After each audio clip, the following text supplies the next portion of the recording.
Welcome to Face to Face. I'm Rhonda Pence in New York City. Joining me today is Julian Assange.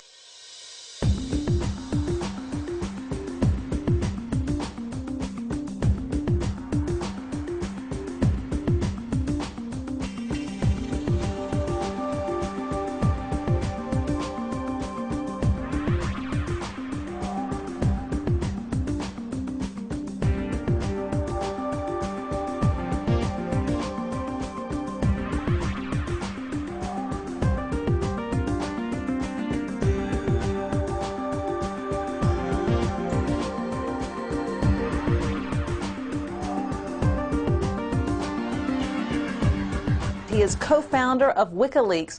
Wikileaks is a website designed to be a safe haven for whistleblowers around the world, where documents, leaked documents, are published in their entirety so viewers can read them and make their own determination. Most recently, Wikileaks released a 2007 video from New Baghdad where U.S. Apache helicopter pilots were gunning down civilians. Thank you so much for joining me, Julian. People are talking about this video, they're blogging about this video, they're twittering about this video. For viewers who have not yet seen this video, can you describe it for us? Yeah, so the video in full is 38 minutes long. It is taken from the gun sight of the lead Apache helicopter called Crazy Horse. It shows three events. Firstly, an attack on a gathering of around 20 relaxed-looking people, two of which may have had weapons, but it was fairly normal for that to be happening in Baghdad at that time. In that group are two Reuters journalists from Baghdad, a photographer, Namir, and his driver and assistant, Saeed. Namir is walking towards a corner with his camera strapped over his shoulder, and the Apache asks and gets permission to engage or open fire to shoot with its 30mm cannon shells that are this big, the entire group. By that stage, there are about 9 people together, including Namir and Saeed, and they are all mowed down, all killed, with the exception of Saeed, who is wounded. Saeed crawls along, and this is the second event, crawling on the ground in the gutter. You can see him by his white shirt, and the gunners and the pilots in the Apache are then saying, "Come on, buddy, pick up a weapon. All we need you to do is pick up a weapon," because they know that under the rules of engagement, if there's any weapons that are seen nearby him or he tries to pick one up, then they can kill him. Of course, there are no weapons there. In fact, they can't see any weapons there. Everyone else is dead. This is not a combat situation. Now, I've seen this video, of course. I attended the press conference you held in Washington, D.C., and it is as if you are inside the Apache helicopter, almost watching people play a video game with the words you describe: light 'em up, shoot 'em up. Except, of course, these are real people who are being shot down. Why do you want the world to see this video? We're particularly concerned with this video, not because of just it's another war video, but because of the cover-up that was involved.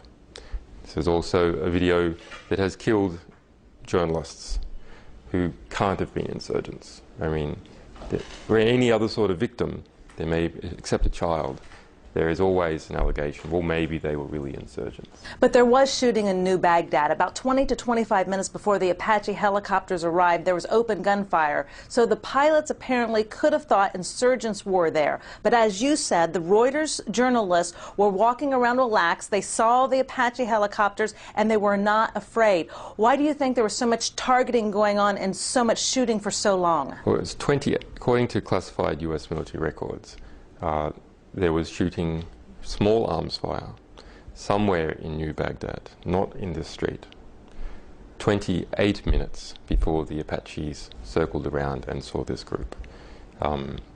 So there, also in that classified documentation, it says that they were not able to identify who was doing the shooting. So there cannot be any allegation that they know that this group had anything to do with the shooting that was happening 28 minutes beforehand.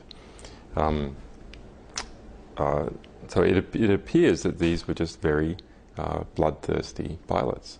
But you hear in their language, this seems to be another day at the office. The pilots are fairly relaxed during this whole episode, and just sort of get excited and enthusiastic when they're actually killing people. So it seems to be a type of debasement of war. You know, you expect people to become debased by war, their characters to be corrupted by engaging in war. But because of the removed nature of the Apache, where they can't hear anyone on the ground, they're a long way up, they're totally removed, and it looks like a video game with a cross, and you press the button. It certainly looks like a video game. That over time, these pilots started thinking it really was a video game, and they got pleasure by getting a high score, and was also a source of pride to them. So, I mean, they brag to the ground forces, hey, we shot 12 to 15. You'll go there, you'll find 12 to 15 bodies. Source of pride. And they congratulate each other, you know, saying, nice shoot, and they joke about the dead bodies. A little bit of gallows humour. It's sort of you expect this in war, this black humour. But so I'm not so concerned about the black humour, but it's the enthusiasm for the killing that it seems to me to be the problem. And they're looking for any excuse to kill. They know the rules. I mean, they do not try and shoot before saying that there are weapons or looking for weapons. They do not shoot Saeed when he is crawling on the curb, when he has no weapon. When the van arrives, it seems like they know something about the rules, that if sort of insurgents are escaping, they can shoot.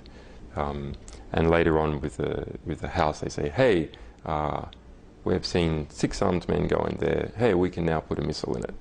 So they know these rules fairly well. They always ask their commanding officer for permission to attack in the 3 major events.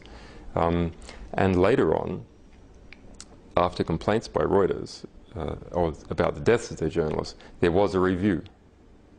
So there was internal military investigation as to whether any laws were broken, whether rules of engagement were broken. And the review found no rules were broken in this event, that this was perfectly acceptable. And there has been no disciplining of those troops, no imprisonment, as far as we know, no demotions of those individuals. So either there's a problem with that review, a problem with the internal judicial system in the United States military, the internal mechanisms of accountability, or those really were the rules, and everyone did follow the rules, and the review panel was also acting in the right way when it said that everyone followed the rules. Then there's a problem with the rules. Now the Pentagon says it can't find this video. Did you get this video from the U.S. military?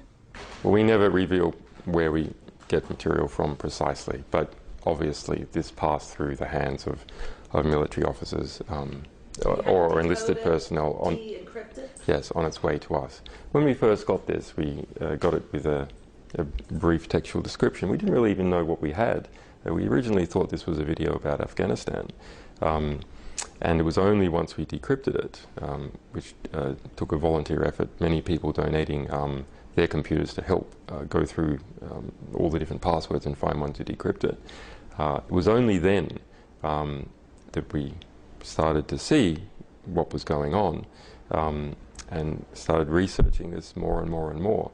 And the more we looked, the worse it became.